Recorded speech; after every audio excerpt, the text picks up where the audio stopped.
Hello everyone, it's me again. My name is Wang Fu. I'm 8 years old. I live in the city and I study at Lewidon Primary School. Nice to meet you. Today we are gonna to read our book, 50 Bedtime Stories. The Ogre's Bride. In the days when ogres were still the terror of certain districts, there was one in particular who had long kept an entire neighborhood in a grip of fear without anyone daring to challenge his tyranny. By the Thames and by heavy ransoms from merchants too old and tough to be eaten, in way and another, the ogre had become very rich. And although those who knew could tell of huge shells full of gold and jewels, and the yachts and barns groaning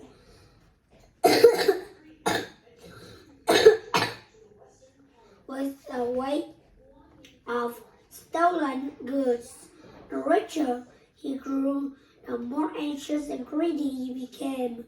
Day by day he added to his stores. For though, like most ogres, he was as stupid as he was strong, no one had ever been found by force or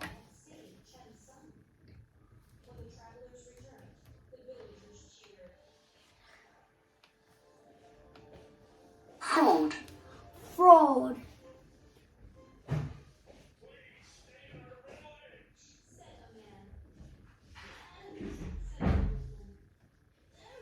By force of fraud to get the better of him.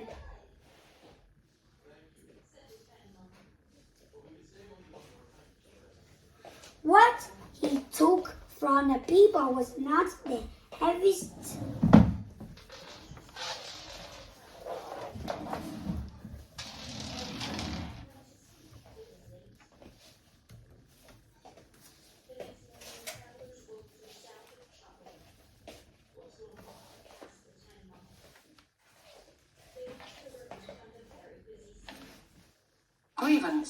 grievance.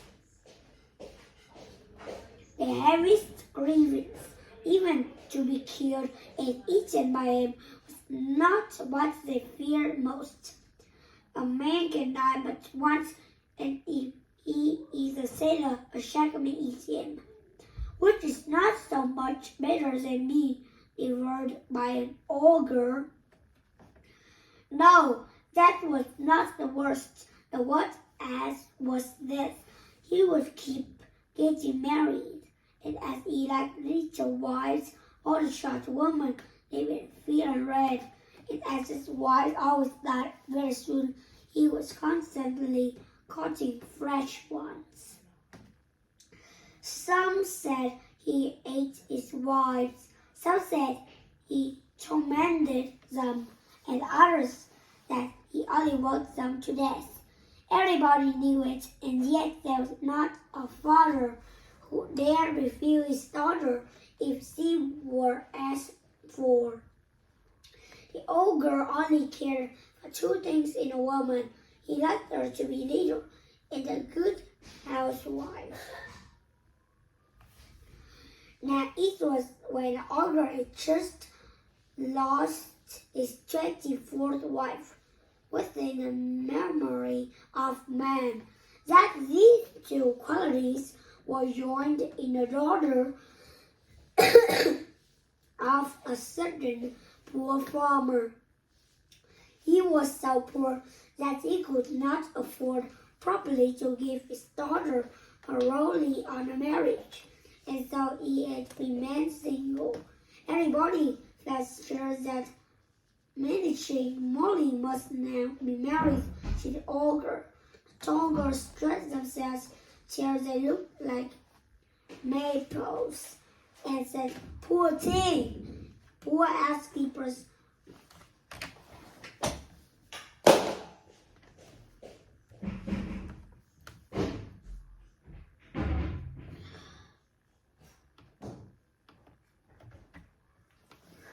Gossip. Gossip from house to house. The heels of their shoes clacking as they went, and cried that this was what came of being too neat and careful. And sure enough, the giant came to the farmer as he was in the field looking over his crops, and proposed to take Molly there and then. The farmer was so much put out that he did not know what he said in reply, either when he was saying it or afterwards when his friend asked about it. But he remembered that the ogre had invited himself to supper at the farm that day week. Manager Molly did not distress herself at the news.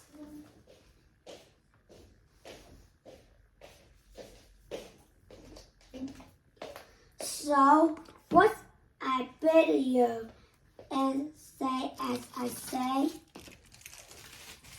said she to her father, and if the ogre does not change his mind, you shall not come empty-handed out of the business.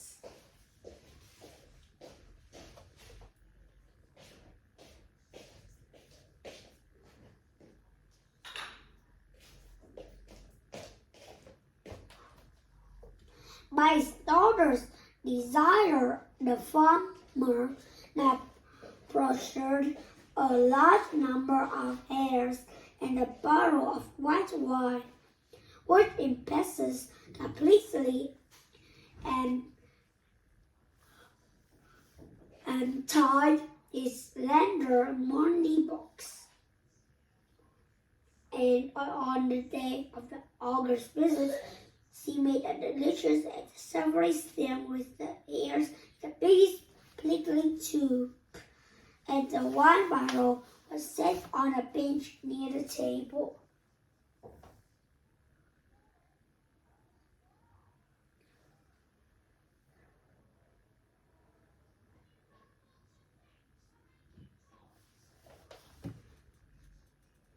When the ogre came, Molly served up a stew, and the ogre sat down to stew, his head just touching the kitchen rafters. The stew was perfect, and there was plenty of it, but what Molly and her father ate was hardly to be counted in the choopful. The ogre was very much pleased and said politely, "I'm afraid, my dear, you have been put to great trouble and expense on my account. I have a large appetite and like to soup well." "Don't mention it, sir," said Molly. "The fewer rats there are, the more corn. How do you cook them?" "Not one of all the extravagant woman I have had as why ever cooked them at all," said the ogre, and he thought to himself, "Such a delicious stew of rats."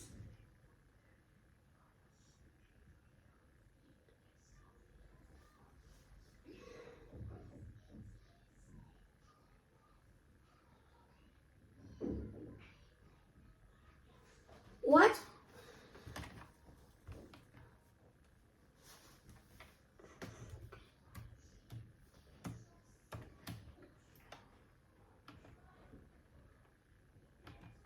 Frugality. Frugality. What frugality? What a housewife. When he broached the wine, he was none less pleased, for it was of the best.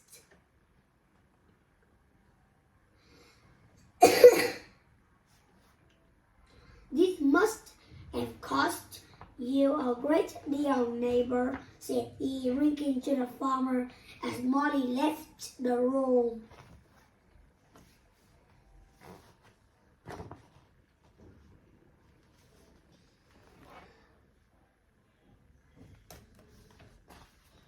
Yeah.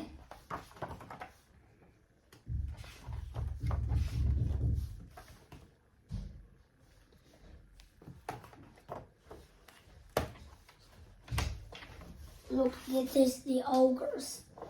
Speak, right? Yeah. I don't know what that rotten apples could be better used, said the farmer, but I leave all that to Molly. Do you brew at home? We give our rotten apples to the pigs, growled the ogre, but things will be better organized when she is my wife. The ogre was now in great haste to arrange the mat and asked what dowry the farmer would give. I should never read of giving a rowley with Molly, said the farmer boldly. Whoever gets dowry enough. On the contrary, I shall accept a good ransom from the man who deprives me of her. Our wealthiest farmer is just widowed, and therefore sure to be in a hurry for marriage. He would not grudge to pay well for such a wife. I will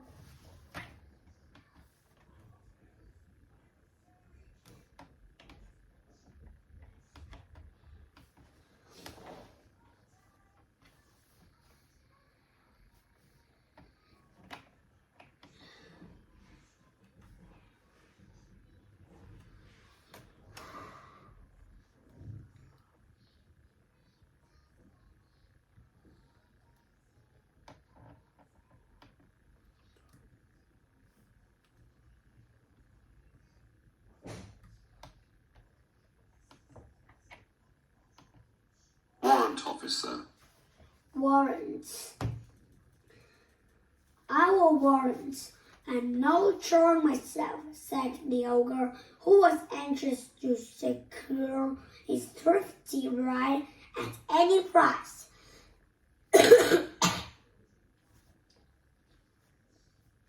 And he named a large sum of money, thinking, we shall live on rent henceforward, if the beef and mutton will soon cover the dowry. Double that, and we will see, said the farmer.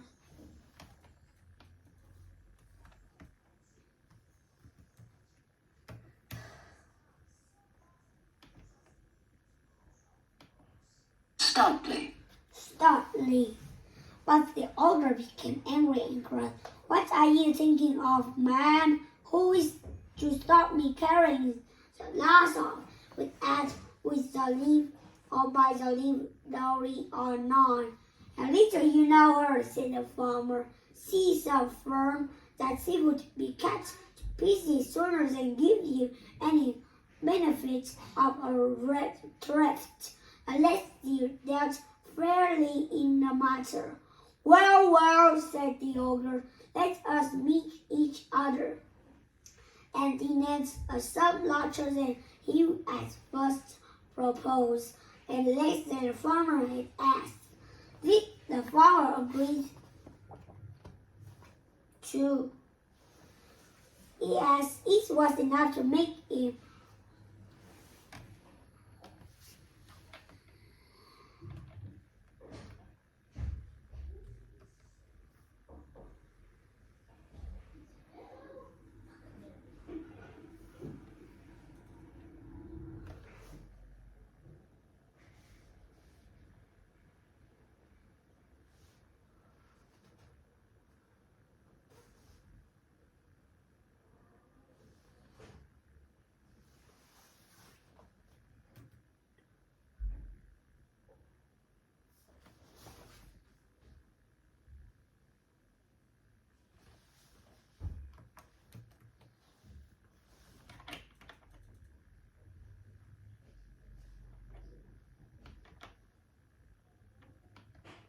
Prosperous. Prosperous.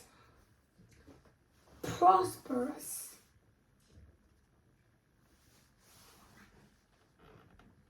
Prosperous for life. Bring it in a sack tomorrow morning, said he to the ogre, and then Dick explained to Molly. She's gone to bed now. The next morning, the ogre appeared, carrying the dowry in a sack, and Molly came to meet him. There are two things that she ever asked of any lover of mine: a new farmhouse, yet that I should direct with a view to economy, and a feather bed of fresh goose feathers filled with the old woman plus the geese. If I don't sleep well, I cannot walk well. That is better than asking for finery, thought the ogre, and extra on the hat will be my own.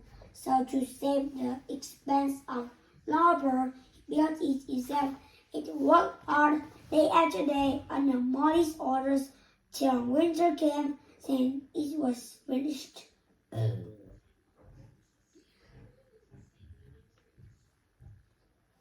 Now for the feather bed, said Molly. I sew up the sticky end when the old woman plucks the geese. I will let you know. When it snows, they say, the old woman up in the sky is plucking the geese. And so at the first snowstorm, Molly said for the ogre, you see the feathers falling, said she. Feather bed, how am I to catch them? Cried the ogre. Stupid! Don't you see them lying there in the heap? Cried Molly. Get a shovel and set to work.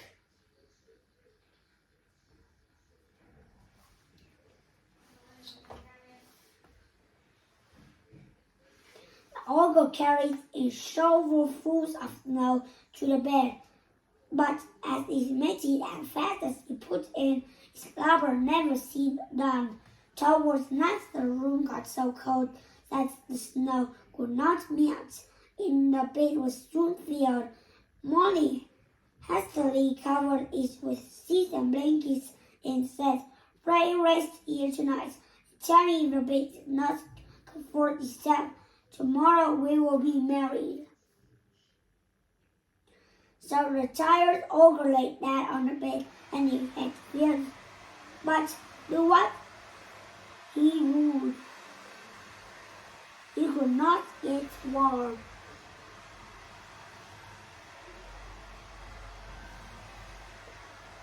The sheets must be dead, said he, and in the morning he woke with such horrible pains that he could not hardly move, and half the bed and melted away.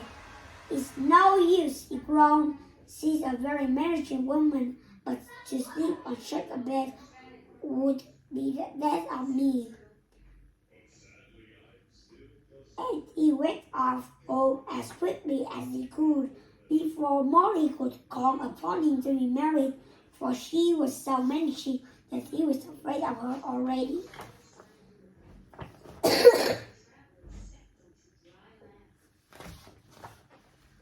When Molly found that he had gone, she sent a messenger after him. What does he want? Cried the ogre. She said, the bride is waiting for you, was the reply.